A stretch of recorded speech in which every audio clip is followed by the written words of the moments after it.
brief history of the United States of America. Hi, boys and girls, ready to get started? Once upon a time, there were these people in Europe called pilgrims, and they were afraid of being persecuted.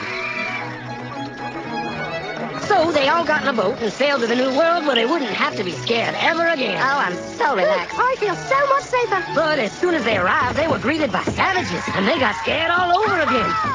So they killed them all. Now, you'd think wiping out a race of people would calm them down, but no. Instead, they started getting frightened of each other. Witch! So they burned witches. In 1775, they started killing the British so they could be free. And it worked, but they still didn't feel safe. So they passed a Second Amendment which said every white man could keep his gun. I loves my gun. Loves my gun. Which brings us to the genius idea of slavery. You see, boys and girls, the white people back then were also afraid of doing any work. So they went to Africa, kidnapped thousands of black people, brought them back to America, and forced them to work very hard for no money. And I don't mean no money like I work at Walmart and make no money. I mean $0. Nothing. Not a zip. Doing it that way made the USA the richest country in the world. So did having all that money and free help calm the white people down? No way. They got even more afraid. That's because after 200 years of slavery, the black people now outnumbered the white people in many parts of the South. Well, you can pretty much guess what came next. The slaves started rebelling. There were uprisings. An old master's head got chopped off. And when white people heard of this, they were freaking out and going, I want to live. Don't kill me, big black man.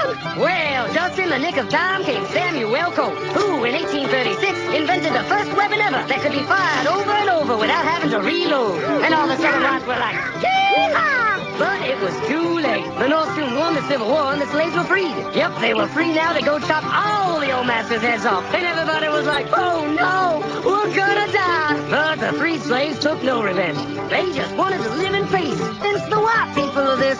So they formed the Ku Klux Klan. And in 1871, the same year the Klan became an illegal terrorist organization, another group was founded, the National Rifle Association. Soon politicians passed one of the first gun laws, making it illegal for any black person to own one.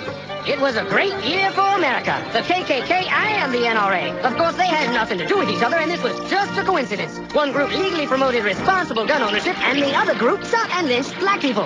And that's the way it was all the way to 1955, when a black woman broke the law by refusing to move to the back of the bus. White people just couldn't believe it. Well, I won't say no. What's going on? Man, all hell broke loose. Black people everywhere started demanding their rights, and white people had a major freaky fear meltdown. And they were all like, run away! Run away! And they did. They all ran fleeing to the suburbs where it was all white and safe and clean. And they went out and bought 250 million guns and put locks on the doors, alarms in the houses, and gates around the neighborhoods. And finally, they were all safe and secure and snug as a bug.